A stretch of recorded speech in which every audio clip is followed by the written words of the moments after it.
Welcome, bienvenue to a conversation with Chef Jacques Pépin and Chef Jean-Louis Gerin on Chef Pépin's most recent book, The Art of Jacques Pépin, the cookbook. Favorite recipes and paintings from my life in the kitchen. My name is Renee Ketchum and I curate the cultural offerings for AF USA. AF USA is the largest Alliance Française network in the world, helping 26,000 learners of French each year learn, live, and love French with the Alliance Française. So take a look at our video.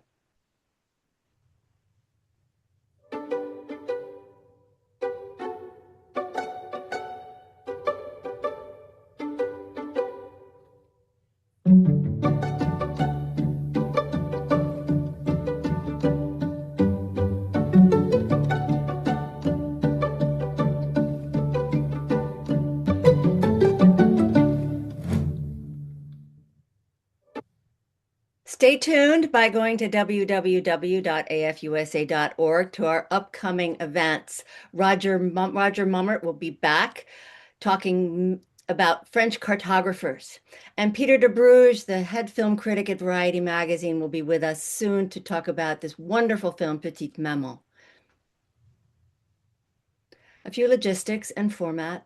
Please stay on mute during the presentation, stay on speaker view, and please put your questions in the chat and we'll address them at the end of the presentation. If there are technical issues, sign back in after a few moments using the original Zoom link. This event is being recorded for our YouTube channel and the total runtime is 1 hour.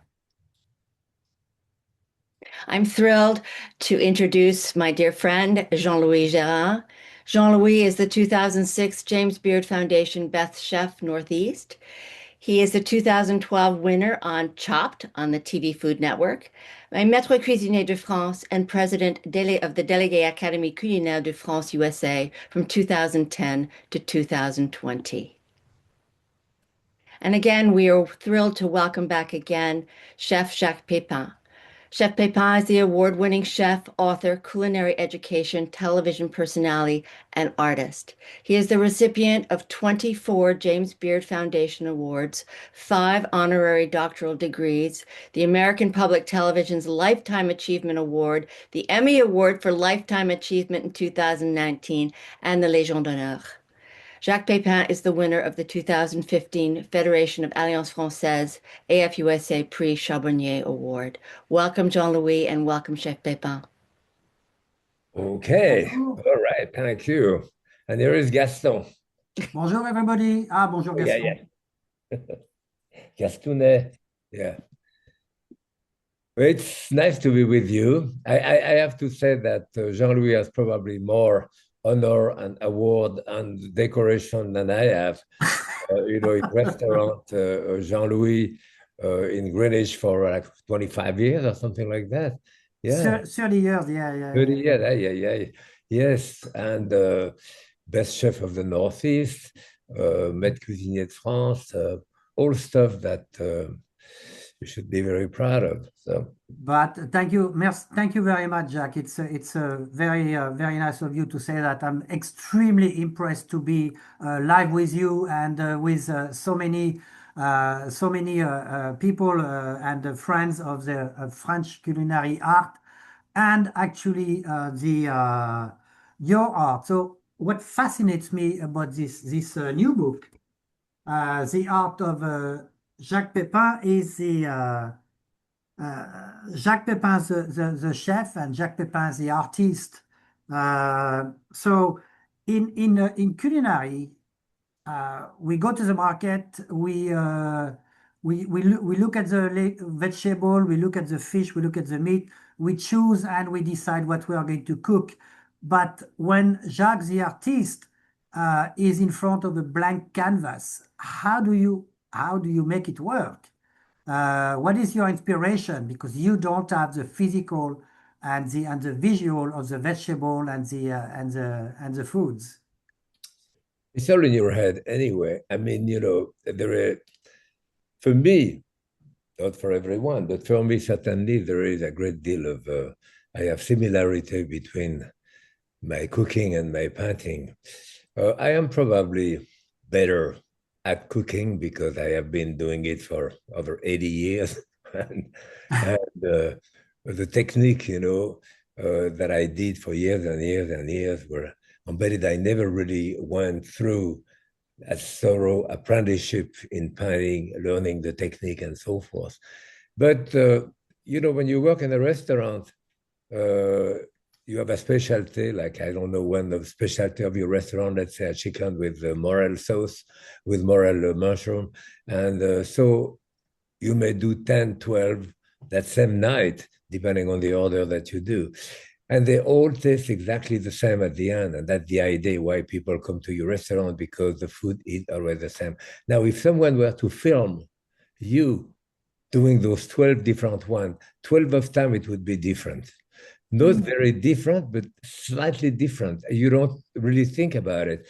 Maybe the chicken is thicker, thinner, you leave it longer, you touch it, you adjust, you toss, you adjust, you toss, and eventually at the end, it's the same. So it is a bit the same for me when I start a painting. Often I don't really know exactly where I'm going, and I start adding color and so forth. But usually at some point, the painting kind of take a hold of me and I react to it with a color or a shape and all that. So there are those type of similarity which kind of fulfill my heart and my head. So yeah, yeah. Yeah, this is actually when we cook, and you're absolutely right with that. We cook and we know what the result is supposed to be. I always have sometime conversation with my friends in the pastry department where they are putting all the ingredients together and then they put it in the oven and pray that it works. Us in the kitchen, we adapt as we go. But in painting, it seems to be a little bit more difficult because you have to when the dot of a paint is there. Uh, it seems to me that you have to be a little more creative to be able to adjust to it. No? Well, yeah, sometimes I paint over, so Oh, you know, very often that's the case. You paint over. It's like if you if you burn out your dish, you throw it out, and that's it. But it's certainly true that in the pastry, you do a genoise or something like that. If you forget, put it into the oven. If you forget the vanilla, well, there is basically no recovery. That in the kitchen, there is always recovery adjustments. So it's different. But it changed also through the year. I mean, certainly, I have painting which dates from the early 1960s, and I can look at it and I say I would never be able to do that now. Not because it's good or bad, it's just because I don't feel this way. I don't even know how I did it. I would love to be able to see cooking that I did when I was in apprenticeship in 1949, 1950, 60, and what I did in Paris after. I would probably be surprised, but of course, the cooking is different. It's more evanescence. You cook, you taste, and it disappeared, and all it stays is a memory of the dish. That's here in the painting, of course. I have the visual still remains, so it's different. Yeah. yeah, you're right. It's very different. And if we experiment in every kind of most arts, a difference in the evolution you were talking about when you were an apprentice and the way you were cooking and learning back then. And I see a lot of similarity in every part of art where at the beginning we are learning, we are searching, and then we gain to the level where we are showing our art, our style, and as we grow, as we experiment, we become to simplify and go to the essence of what we do, of both arts. What's your take on that? Do you see that you are changing a little bit the way you cook at the same time as the way you paint? Of the way you eat. I mean, you are a long True. way behind me. 90 years old. Yes, it's different. I mean, you tend when you are, and especially in nouvelle cuisine, you tend to add and to add to the dish, to add, decorate, adding, and so forth. And as you get by age, you kind of take away, take away, take away to be left with something more essential without too much embellishment. And if it's the full summer and my tomato plant are out, and if I get a tomato out of the garden, which is just the right temperature and it's totally ripe, with a bit of coarse salt and the best possible olive oil on top, I don't need more than that in terms of embellishment. So yes, there is those simplicity and all that, but of course, when you cook for friends, sometimes you move away from this. I mean, cooking is really an act of love in many ways. I mean, Right. you cannot really cook indifferently. You have to put some of yourself in that cooking, and frankly, put some of yourself not only in that cooking, but in what the people like to eat. I have always been surprised by chefs who tell you that this is the way you are going to have to eat it. No, if I do a rack of lamb in a restaurant, I'm going to do it lukewarm. I'm going to do a medium rare because that's how I like it too. But if the customer wants it well done, absolutely, I will do it exactly the way they want it. They pay for it, they like it. So yes, I mean, you cook for the other, and you should never really forget that, to please people. And yeah, cooking, there is no political implication in cooking, racial implication, religious implication, or whatever. So it's always maybe one of the best things that we can do now, especially in our area of dissension on many things. So certainly, if I had 5 Republicans and 5 Democrats coming to eat at my house, I would probably start by saying we have to finish those 2 bottles of wine before we start talking, and then we start talking. So yes, food brings people together. I mean, you're sitting at the table, you don't know who you are next to. You may be next to the governor of Alaska or whatever, and on the other side, the dishwasher of the restaurant next door. Doesn't make any difference. Yes, so people really bring the table, bring people together, and certainly when I was with the presidents in France and all that cooking, those dinners were very important for that. So yeah. Dinner is indeed part of diplomacy. Yes. And you probably experience a whole bunch of dinners where you were acting as diplomat between people. Yes, certainly. But I remember. I mean, I survived the way on Nehru, different head of state at the time when I was with de Gaulle. But no one would never have asked you to go in the dining room for kudo. I mean, that did not exist. The cook was in the kitchen in a black hole. That was it. So certainly years ago, the cook was really low on the social scale.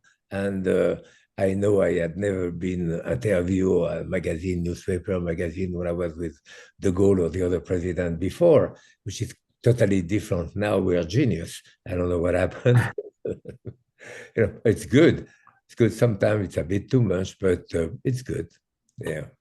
Yeah, you're right that since thanks to Monsieur Paul Bocuse, the chefs went from the underground to being more visible. Is there, and then we had the Nouvelle Cuisine that we both experiment.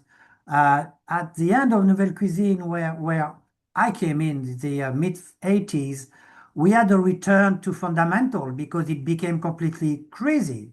And little by little, we see the fundamentals take pride and became what the cuisine of the 90s and 2000 went. Today, when you see the dishes that are produced by our younger chefs, do you see an exaggeration or a return to showbiz compared to fundamental of culinary, or is it just part of evolution in your opinion?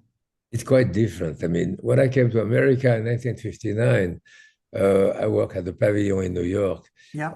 There were no great restaurant, except French restaurant. Anything which had a good restaurant was called continental restaurant, usually with the menu in French, usually totally misspelled. So, but there was not great Italian, Spanish, Greek restaurant. I mean, they were, of course, but not in the Michelin, not in the New York Times classification. Now it's totally different. 24,000 restaurants in New York. It's probably certainly the place in the world where you have the most diversity and the most. So it's totally different than it used to be. I mean, 1959, I live on First Avenue between First and Second Avenue near a certain place there. And I went to my first supermarket there, which I thought was a great idea. I didn't have to go to the fish guy, the vegetable guy, the meat guy, everything under the same roof. But everything was packaged. And there was one salad, iceberg. There was no leek, no oriental vegetable, not even any parsley. I remember saying, where are the mushrooms? They say, aisle 5. That was canned mushroom. There was no. So you go to a supermarket now, I mean, the world is totally different. Yeah. The way we have moved in America, not only with the food, but with wine, with bread, with cheese, with stuff which did not really existed 60 years ago when I came here. We've seen a huge evolution in the supply of foods in America to extent that now, for example, I'm taking Vermont Creamery, who won an amazing award, international award in France as one of the best fromage, best cheese in the world. And this is Vermont. And that's so like, yay! Yeah. And the mushroom I had for my restaurant, I had I don't remember the name in English, a guy who pick up the mushroom for you and brings them to your kitchen. Yeah. Forager. And this did not, this is a result of the demand of our customers who travel more and are more aware of what's going on.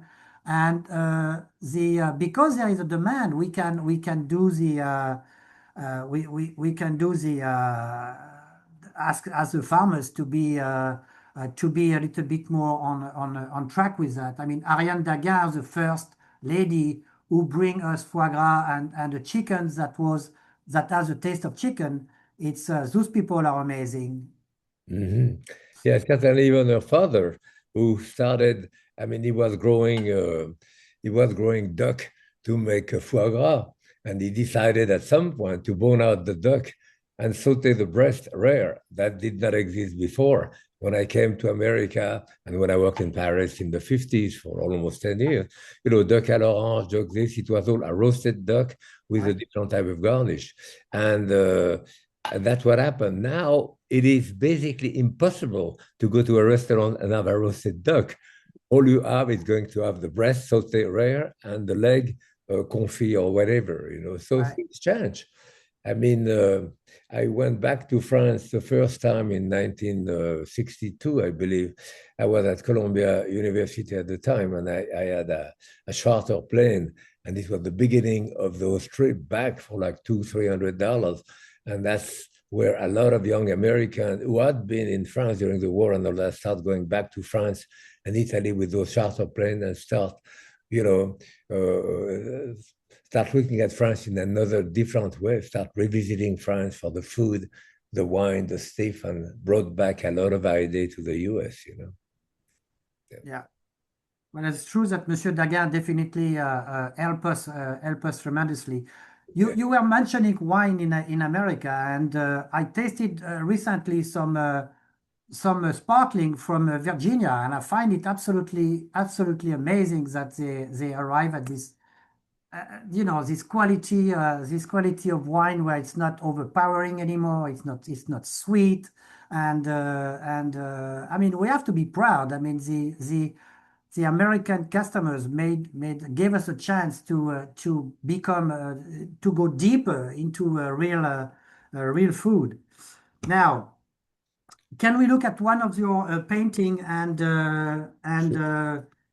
see what was your technique on this? If I can find my notes. Yeah, right. Yeah, I know. Uh, We were I talking about everything. Yeah. Um, well, the first one that is next to your the orange, yes, maybe. I the mean, you orange. remember. Voila, I love this one. What technique did you use on this? Well, the technique, I mean, this is pretty free-handed. It's not even a bowl of flour. It's just flour thrown on the ground or on the floor or on the wall. Or so it is a a style certainly that I appreciate sometimes that I'm in the mood for. And for me, flowers are probably the closest um, at least the closest between abstract and representational painting, because if you cut a couple of those stems there and all that, you just see some color. You will just have a bunch of different color, which can be abstract. So for me, I do enjoy doing flowers, and as I had mentioned before, my wife, I was married for 55 years, and in the late 60s, we decided when people came to our house to eat, to do the menu. So I would do the menu and then illustrated the menu and have the guest sign on the other side. And it has been our tradition, and I have 12, 13 big book of menu with my mother who is gone, my two brothers is gone, my wife, and so forth. In fact, my daughter, who just turned 57, you know, Ouch. come and asked me a few weeks ago, you remember what I ate for my fifth birthday? I said, let's look. And we look at the fifth birthday. She drew a little duck, chicken, whatever there with her friend, and so forth. So those books are my whole life, in a sense, of Yeah. memory and so forth. And a lot of them are those type of illustration with flowers or with one thing or another. So it's part of our life, yes. There is the one on the lilac on page 226 are absolutely incredible painting. That's one of my Well, wife and my mother favorite flower, and this is just like look at the detail on that. I mean, wow. Thank you very much. Now I have my friend Tom here that you spoke with before, who Yeah. created the art site. My art site, he sells my painting. About 50 years ago, probably more than 50 or 60 years ago, I had a friend of mine who was the librarian at Stony Creek, a little town close to Madison here. And he said, oh, you paint? I said, yes. He said, do you want to do an exhibit of your painting in the library? I said, absolutely. So I bought 4 cases of wine. I cooked whatever I cooked. My wife cooked some stuff. And I brought about 50 paintings that I had at that time. And we invite all of our friends to come and have a glass of wine and something to eat. And each time someone say, oh, I like that painting. I say, okay, you can have it. I like that one. Okay, you can have it. I get rid of 60 painting. I never sold a painting in my life. And at some point, my friend Tom here said, I'm going to do an art site and sell your painting. And now, actually, he's selling, I think I'm selling more painting than cookbook now, or maybe not. But yes, it's surprising to me, but it's very, very rewarding too. Same way it is rewarding when you cook for someone who enjoyed it and have a great time. So likewise, in a painting, people appreciate, like something. So and as I say, the cooking changed, the painting changed as well. I look at very old painting that I've done, and I don't feel this way. I wouldn't be able to do that again. You're talking about the drawing at the beginning of my book there. That was when I was at Columbia University. I took a class once in the sculpture, and then I had some sculpture. There is some there of my dog and so forth, and a class in drawing. Yes, I left school when I was 13 years old in France to go into apprenticeship. So when I came back here, the week after I was here, I took the subway, went to Columbia University, find someone who spoke French, enough to direct me, and I end up being able to register and enroll in the English for foreign students. That was the fall of 1959. Wow. And in the fall of 1972, I proposed a doctoral dissertation on an history of food, context of civilization literature. So you see, I went to Colombia from 59 to 72, so a long, long time. I was working, of course, in New York. So during that time, yes, I did a lot of planning and new things. When I came to America for a year. I said, I had a great job in Paris, and my parents had a restaurant. I said, but I want to go to America for like a year to see. And that's what happened. I came here, see, and I'm here 60 years later or more. You met Gloria here while in school or after your wife? My wife, no, my wife, I met my wife skiing here. I redid an old farmhouse in Hunter, in the ski area of Hunter in the early 60s. Oh. That's a new thing that I did. I went skiing there, and eventually I got into the ski school. So I was a ski instructor for like 11 years there, and at some point, my wife took classes with me. She took private class, and I'm banging on her leg, saying, "Bend your leg too." She never told me she was in the ski patrol, and she ski better than me anyway. Right, that's how I'm better. Yes. This is great. This is great. You're big. A lot of souvenir with Andre Soltner and the skiing season, right? Mm-hmm. With Andre Soltner, you were skiing. Your picture disappears from the center, and now I can't hear you. I don't hear you as well as I did before. Of Oh, course, I'm I have sorry. hearing aid and all that. So, yeah. I was just asking on the skiing, if it was also with Andre Soltner. Oh, yes, Andre built a house upstate New York in the Catskill as well, and we were very friends for years and years. Actually, he was another French guy, Jacques de Chanteloup, was from Brittany. No, from not Brittany, but we did our cider together. We did the cider de Champé Sol, de Chanteloup, Pépin, Soltner. So we did our sparkling cider every winter, like 150, 200 bottles. We bought the juice in a farm. We went and, let it ferment and eventually put it in bottle with the wire and the whole thing to do sparkling cider. So we did a lot of stuff together like that. It was fun, yes. Andre was a great guy. Oh, That's a yeah. chef, yes. Yeah. Fantastic, fantastic chef, yes. But go back to the cider because my grandfather did that. But you had it fermented Oh, yes, of course. and the bottle did not explode. No, we put it into small barrel with a Ah, fermentation lock on top, and it fermented for like 3, 4, 5 weeks until the sugar transformed into alcohol, and then sure. eventually pump it into the bottle and put the cork and the stuff. Yes, yeah, Ah, it was fun. I think that's what my father was missing because we had a lot of bottle exploding in their cellars.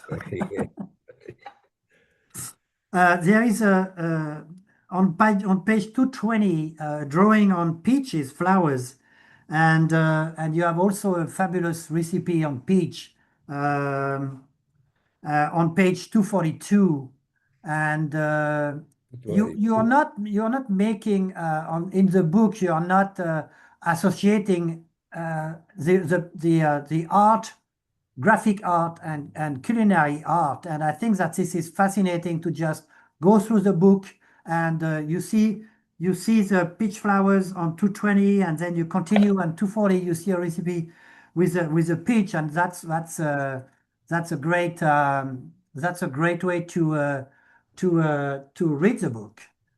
It reads like it's not like just a recipes. It's not a bunch of recipes. It's a Jacques Pépin, the artist, and Jacques Pépin, the chef. That you discover page after page is pretty interesting. I just want to go back to the drawings because to me, at the beginning of the book, those are absolutely extraordinary. on precision and simplicity. So you mentioned that you did that when you were first in America. This way. At the beginning, I mean, I have so many books, and I did 13 series, excuse me, 13 series of 26 shows for PBS in the last 40 years or so. So each time we did a series, there was a theme. So there was a theme I wrote for the New York Times. For 10 years, I had a column called The Purposeful Cook, which was to cook for a family of 6 for the least amount of money. So I did a series, Cuisine Économique, for that. Then I did 3 series on fast food my way. I wanted to show people that in a restaurant, you have the prep cook who come in the morning, he bone out the fish, he bone out the chicken, slice the mushroom, wash the spinach and so forth. So when you come to the stove, someone order a piece of fish, it's right there. You put a bit of shallot on top, bring it to a boil, and you do that dish in like 5-6 minutes because you have all the prep. So I wanted to show people how to use the supermarket as a prep cook. So I had boneless, skinless breast of chicken, pre-sliced mushroom, pre-washed spinach. I had all the package on the table, and within half an hour of the show, I will do 3 recipes and all that. So that was the theme of those 3 series.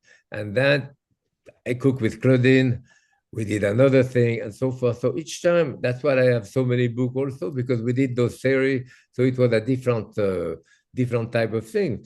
Then after that, I wanted, at some point, I did a book called The Art of the Chicken, I think.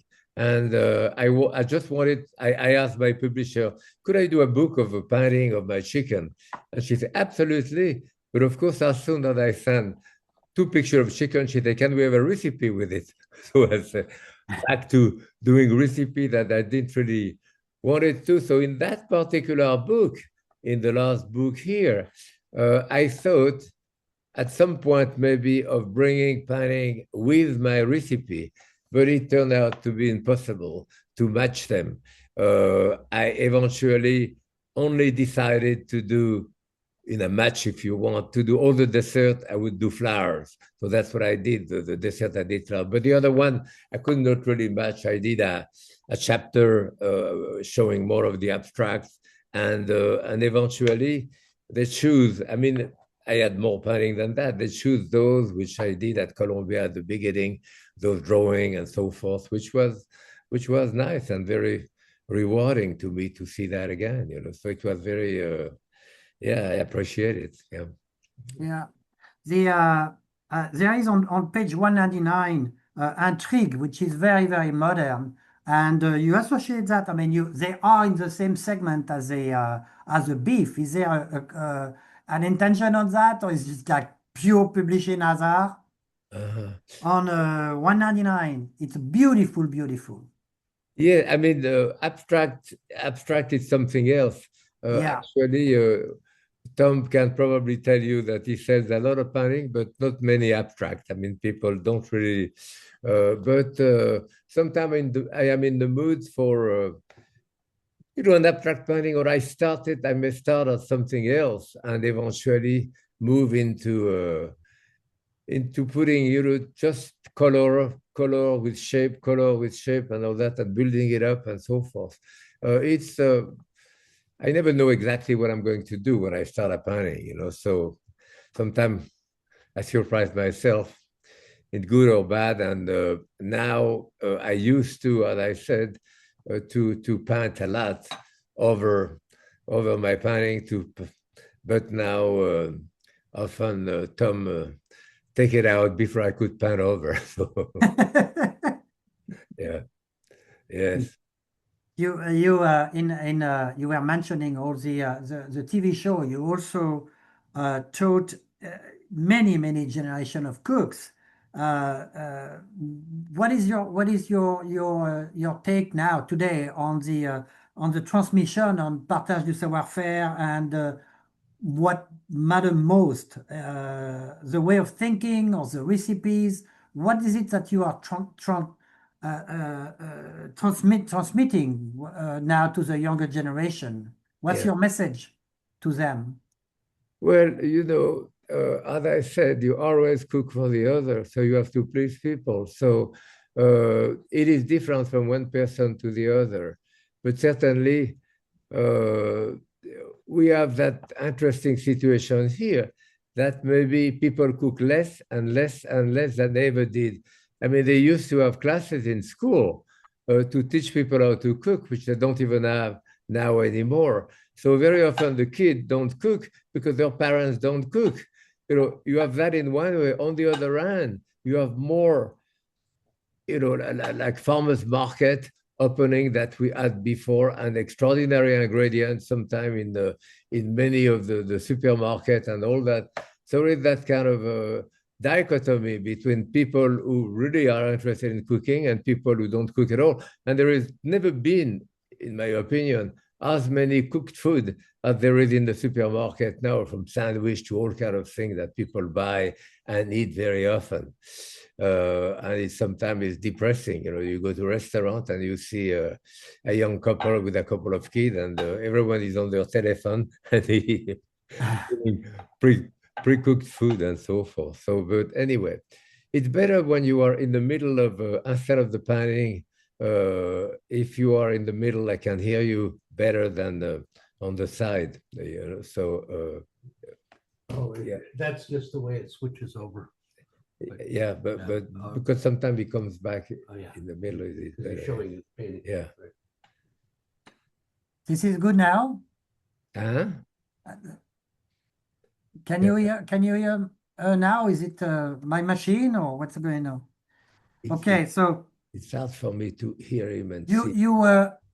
you also did a lot of work at the International Culinary in New York City with a whole bunch of French chefs.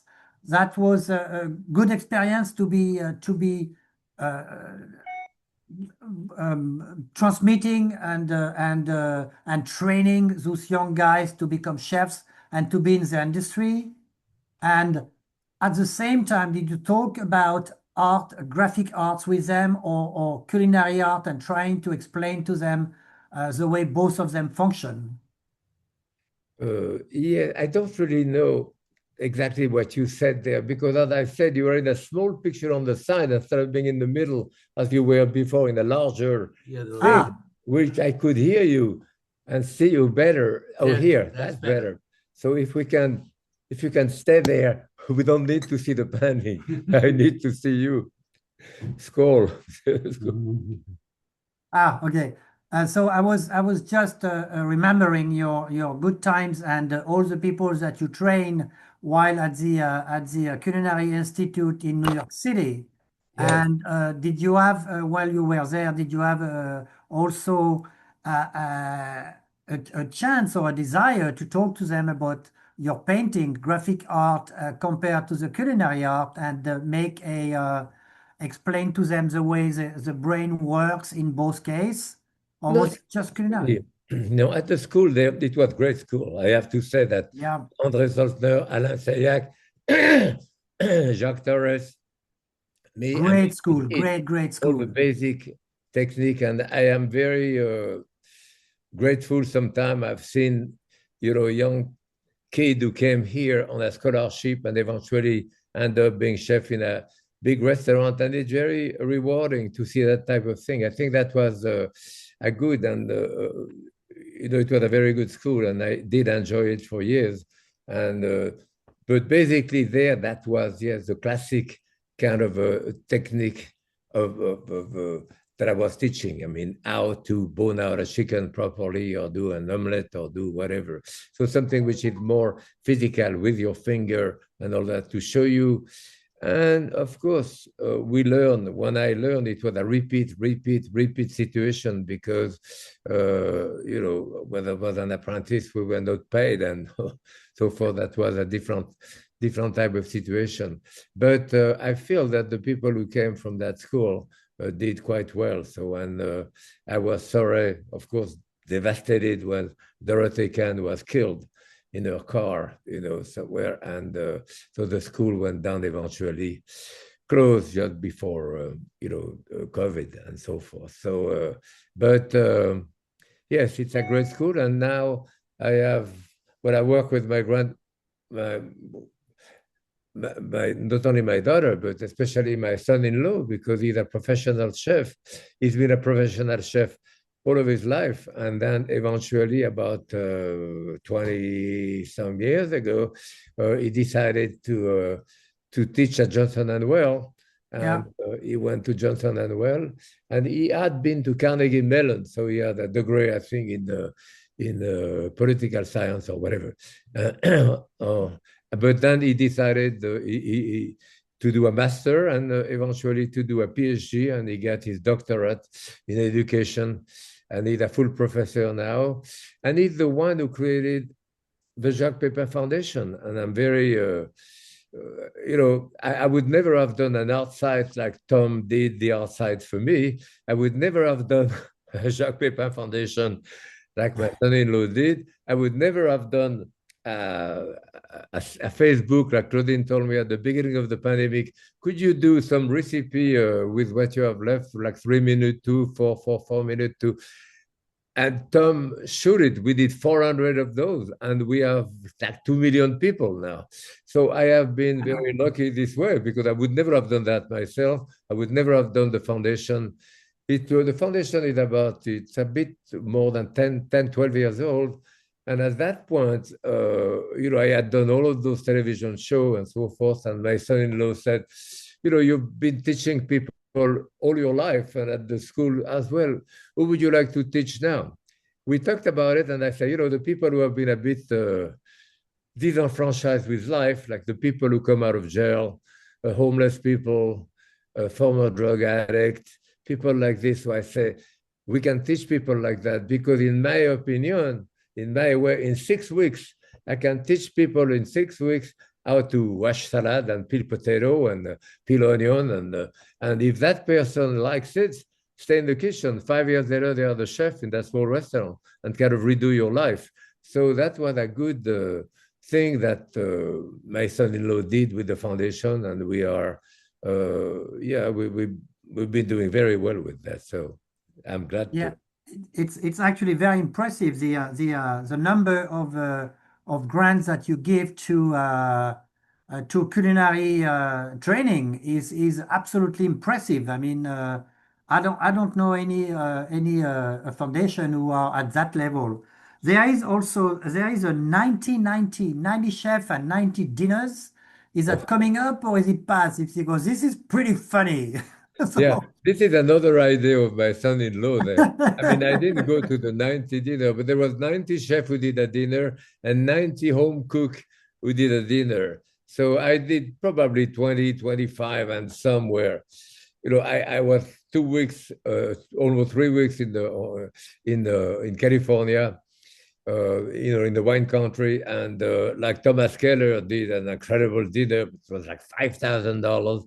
Or a great deal of money. So we did a lot of money for the foundation, which was absolutely fantastic, because we give money to community kitchen all over the country. And very often, you go there, and like one that I went to there, we gave them $12,000 or whatever it was. And I thought they're going to buy new knife, no, you know what they bought? They bought washing machine, because most of the people coming there are homeless people. So they have to clean up their clothes and so forth. So it was washing machine and stuff. So, sometimes it's amazing, what the result of those gifts are, and it's very rewarding too, so. It is very touching and really amazing. Congrats on that. And of course to your son-in-law and to Claudine, because in fact they are using today's tool to pass your experience to the younger guys. This is fascinating. I mean, I don't know if we have people with question on the book, but this is an incredible read. You just read it like a novel, like a nouvelle, like a roman. You go page after page and you see the recipe, and none of them are intimidating. It's not a show. It's you. I mean, I know you for many, many years, and it's really the interpretation of your personality. It's true, it's simple, it's with the heart, you can feel it. And I don't know if we have other people who had the same at the first reading, the same kind of a feel about it. Yeah, but people like, I mean, I did a book called The Apprentice. It came out in 220, I think. And this is the story of my life, starting when I was 13 to show the process of cooking too. And it was a great way for me to discuss the challenge and all that and the way it was certainly when I cooked in Paris in the 50s. I cooked at the Plaza Athénée, Maxime, Fouquet's, some of the great restaurants in Paris, and it's totally different than what it is now too. And but I had a great time, writing that book and explaining and all of those. So yes, I have. What happened, in my life? One of the big things which happened in my life in 1974, I had a very bad car accident. I tried to avoid a deer. I fall in a ravine, cut a tree, exploded, and I had 12 fractures. I broke my back, my pelvis in 3 pieces, my 2 hip, leg, arm. My wife signed to remove the left arm because it was totally destroyed. And they said that I wouldn't live. Then they said that I wouldn't walk again. So eventually I woke. I still have a drop foot because I cut my sciatic nerve in the back. And so that did change my life a great deal. I had started writing, I was at Columbia at the time too. I had started writing for the New York Times, but then I started writing more and it was coincidental with, at that time, there was cookware shop that did not exist before, little cookware shop with cooking school in the back, which happened a bit all over the country. Yeah. And I ended up doing like 30, 35 weeks out of the year, giving classes in those little cooking schools. I would go there on the West Coast and do from Los Angeles to San Francisco and so forth. And they say, okay, can we book you for next year? So I used to do that, which was less taxing than, as you know, being in a restaurant behind the stove. So I ended up starting that and that, writing more and doing so stuff in life like that big accident that I had really changed my life and moved me in a different direction. So life is full of surprise, Yeah. There was the time where you and Julia Child did the television, change a little bit the perception of chef, our industries, and so on and so forth. Was it? I saw. I was part in the public with Cuisine Arts, one of your show, and it was really a lot of fun. And I don't know after that if they edit and do whatever, but was it as much fun with Julia as it looks like? Well, yeah. To tell you something, as I say, I did 13 series of 26 shows. Each time we did a series, I had a book ready. I mean, at least the manuscript of the book to give to the back kitchen and all that, to tell them whatever I'm going to do, more or less. With Julia, we said, no recipe. She said, no, not only recipe, just let's cook. So it was a bit difficult for the cameraman and so forth. They had no idea whether we would go left, right, and so forth. I met Julia like 6 months after I came to America. And I had a friend of mine who was Helen McCullough, was the food editor of McCall, House Beautiful. And I met Craig Claiborne because he came to the Pavilion to do a piece on that. So Craig Claiborne was at the New York Times. He introduced me to Helen, and Helen introduced me to Julia. She told me at some point, "Oh, I have that woman who wrote a book here. I want you to look at it." And it was Mastering the Art of French Cooking. So I look at, and she said she's coming to New York next week. She was in Boston. You want to cook for us? Absolutely. So in fact, the first time I met Julia, we spoke French. Her French was better than my English at the beginning. And from Helen as well. Helen spoke with James Beard every day on the telephone for an hour. So within less than a year I was here, I knew the trinity of cooking in America, which was Craig Claiborne, Julia Child, and James Beard. So the food world was very, very small at the time, totally, totally different than what it is now. So I stayed friend with Julia for over half a century, and we taught together at BU. We created program at BU, a Master of Liberal Art with a concentration in gastronomy. We did, and at BU, I still teach occasionally at BU now. So yes, Julia was a dear friend of mine, and I argue with her a lot. We drank a lot of wine together, but we had a good time. We had a good time in the kitchen. Yes, so yes. Yeah, I had the pleasure of cooking for James Beard when I first arrived in the States with Carl Sontheimer, the owner of Cuisinart. I don't know if you remember Carl. And actually, the first time I met you and Julia was at the James Beard Award, so it's kind of Oh, fun. yeah. Right, Yeah, right. it Yeah. was it was wild parties, right? But we cannot talk about that, can we? Yeah, I mean, Julia was very funny in many ways. She loved to be on PBS. I love to be on PBS too. We don't have to endorse product. We cannot endorse product. If you endorse a product, you cannot even work for them. So, but she would go the other way. Like one of the series that we had was sponsored by Kendall Jackson, the wine. And then I end up knowing Jess Jackson, who was the owner, and his wife. We became friends. They came to pick me up with. So one time they called me and they say, "We're going to come to New York, take you out for dinner with Julia. I mean, to Boston. We were shooting in Boston, and we want to see some show. We were shooting at Julia's house, that series. So we Okay. did that. And so the producer right away said, "Oh my God, what wine are you going to serve to?" Well, first I spoke with Kendall Jackson, with Jay Jackson, and he said you can use French wine, Italian wine, Spanish wine, Italian, American wine, any wine. So they were very generous this way. They didn't care, and we did use a lot of wine. We opened the show. Usually, I opened a bottle of white wine. We had a glass of wine. We went on and drank, yeah, all the time.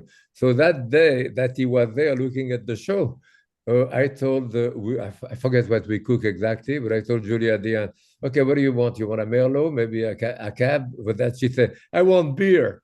Okay, what do you mean you want beer? We never had. We have beer. She had a beer underneath because the owner scattered. So we had beer. So that's the way Julia was. Yes, this way. Yes.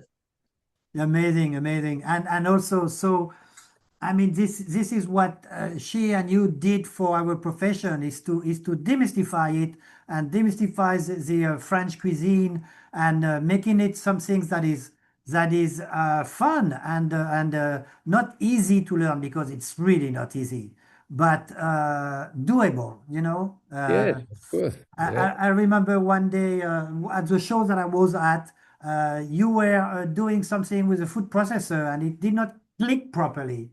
So you say, "Oh wait, I have a trick," and Julia was like, "What? You have a trick?" It was the funniest thing, and everybody in the public loved it because it was definitely something that it's something that can happen in the kitchen. And don't panic. You find a solution. There is always a solution in the kitchen. Yeah, I know. I remember one time I gave a demonstration at BU with Julia, and we had a new food processor, and so we didn't know how to. She didn't know how to turn it to, and finally she said, "But you know what we can do? You take a knife and take the cover off, and the knife you push in the button here, and it starts the show to." And the people of the food processor, it was. They were absolutely crazy. Oh my God, we were. That's the one I'm talking about. I was there. Oh, yeah, it was crazy. So yes, we had a good time. Yes. Yeah. And then, but if there is something like this happening while you are painting or doing graphics, can you use a little knife and fix it? Yeah. Yes. Well, sometime, usually, yeah, I may take a painting and change it entirely and make something else out of it. Yeah. So that happened occasionally. But as I said now, Tom tend to take it away before I can do anything to it. Yeah. I was going to say, thanks to Tom now, there is a There is not many that are paint over. Oh, I always love to not only to paint but to cook and to be with friends. And do we have any people who are going to ask questions here? I thought we were going to have. Yes, Jacques and Jean-Louis, if there are a couple of questions in the chat, if we have a few moments, if you're ready for some questions, Jacques. Yeah, absolutely. Yes, it's yeah. Okay, Richard Armel, or Armel Richard, which however it's pronounced. I noticed the J of your name is an umbrella in your painting signature. What is the reasoning behind this, if there is one? Oh, the umbrella, the umbrella is Pépin in French. An umbrella is called a Pépin in French. It's not slang, but ordinary language. So a Pépin is the umbrella. So I start signing with Pépin with the umbrella, and that's it. Yeah, that's where it comes from. Yes, yeah. Thank you. I think we're all curious about that. Yeah. Lydia is asking you, what is a current trend in the French culinary arts that you see making its way to the USA slowly or maybe not so slowly? Of course, trends also go from the US to France. I was somewhat surprised to see hamburgers on pretty much every restaurant menu I went to in France up to a couple of years ago. Yeah, things are changing, exchanging, and very often now people in France try to get American stuff, food and that we've done here for years. I mean, from taco to hamburger and so forth. So, but to tell you the truth, I haven't been following really what's going on in France. I am, involved with a cruising company, Oceania Cruise Line. I'm the executive culinary director, and I used to go at least a couple of times a year in Europe and in France, but I haven't. I have problem walking now. I had operation on my back. I had all kind of problems, so I don't really follow much of what's going on in the chef in Paris. I think that Jean-Louis would be much better to answer that question than me. I think so. Yes. There is a lot of communication between chefs of all countries, and yeah, it's when you go to France, you have I know my grandnephews now, I'm sorry to say, are into tacos and burgers and stuff like that. They are not saying that they are not going to like the soup à l'oignon, or they are not going to like the leek with the perfect egg on top of it, but it's just opening their mind, and the chefs are opening to different ways of cooking. Yeah. Right, Jacques? What do you think of that? Yeah. No, I don't know what your granddaughter is.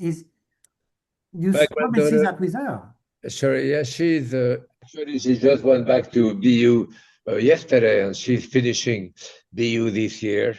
So my daughter went to BU. I mean, I still teach at BU. But she's doing a thing in psychology and advertising. But she will work with chefs. She's done already. She doesn't know how much she knows about food. I mean, if you take her somewhere, give her some caviar, she'll tell you this is lousy caviar or it's good. She knows much more than what the kid knows at her age. So she's she's terrific. Yeah. Yes. I think we have time for one or two more questions. Carrie, I can hear your voice there. Your voice is gone. can you hear me, Jacques? No, there is no noise. Melissa, would you like to read the question? No. Are you on mute? On mute? No, I'm not. No. So On it. oh, there we okay. Oh, Can you- can you hear me now, Jacques? No. Melissa, do you want to look in the chat and Can't see hear if you you. can ask some of these Can't last? hear you. Sure. One moment. Jacques, can you hear me? Oh, Jacques yeah. and Tom? Yeah. Okay. Derek wants to know, what's your favorite meal to cook for your daughter when she's at home? Well, whatever. I mean, you should always cook for the other. So for her, I know what she likes, so I am going to cook what she likes, whether it's a soup or whether it's a roasted chicken with endive and stuff like that she loves. So that's what I would cook. But you know what? She cooks for me probably more than I cook for her now. Yes. So, Melissa, why That's don't we add one fantastic. more question in the event that Jacques cannot hear me? Oh, now I can hear Oh, you. you can hear me now. One last question. This is a kind of interesting question. From Carrie, what is a tradition in cooking that you would like to see stay? Or would you like newer chefs to learn? Is there something traditional that you wish, we could hold on to, and that new chefs will use as well? Yeah, but there is many tradition in English cooking. I mean, the sharing of food certainly is a tradition that when you work somewhere, and contrary to what people may think, if I work with Jean-Louis, as I did with Pierre Frendet and all the great chef and all that, we had a great fun cooking together because I steal his shallot and he's gonna steal my parsley, and we go down and joke like that. It's not like you're not competing when you're cooking together. You're giving some of yourself, and they are giving some of themselves, and we have a bowl cooking together. So that's what I would want people to do, to cook together and to accommodate idea from one to the other and taste from one to the other. Yes, it's great. And if you can do that in the kitchen, you have a good time. Being together. I mean, up on the refrigerator, and what my wife used to call fridge soup. Okay, the fridge soup was with a wilted lettuce and a piece of carrot and whatever was there that you cut, go and cook and finish with some pasta or rice or whatever. We did a soup. So fridge soup was a big deal with my wife. Yes. So we had a good time cooking together. Yeah. Well, I think we're out of time, but we have so many wonderful comments, one of which is, Jacques, you are one of the most uplifting humans on the planet. We are all so grateful. But And we are all so grateful to you and Jean-Louis for this great conversation. I'll bring to that, but So I hope everybody buys the book. I think Melissa had put in the chat that Oh. Art of Julia in Madison is where we would love, where Jacques would like. That's usually, yeah, right. Yes, yes. Fabulous bookstore. We all know it. Many of us know it well. But and thank you so much. And grand merci to Jacques Pépin and to Jean-Louis Gerin. And Jean-Louis, thank you. incredible Jean-Louis, audience. thank you so much for your It question was and for being a it was friend. such a pleasure, such an honor to speak And with say you, hello Jacques. to Linda. Merci. Linda is your wife, right? Linda is doing fine. Yes, yes, yes, yes. She's still the boss. She still tells me what to cook. She's a sommelier, right? She is a sommelier, yeah, but her dad Yeah, was a right. chef in Vermont. Okay, I'll bring to that. So Yeah. okay, good. So does she. Well, Yes, thank you so much to everyone. nice Merci being beaucoup. together. Thank you, Alliance. And now I'm going to have a dinner coming. I have guests coming to cook. So Say hello to Michelle. Bonne soirée. yeah. Hello to everybody and happy cooking.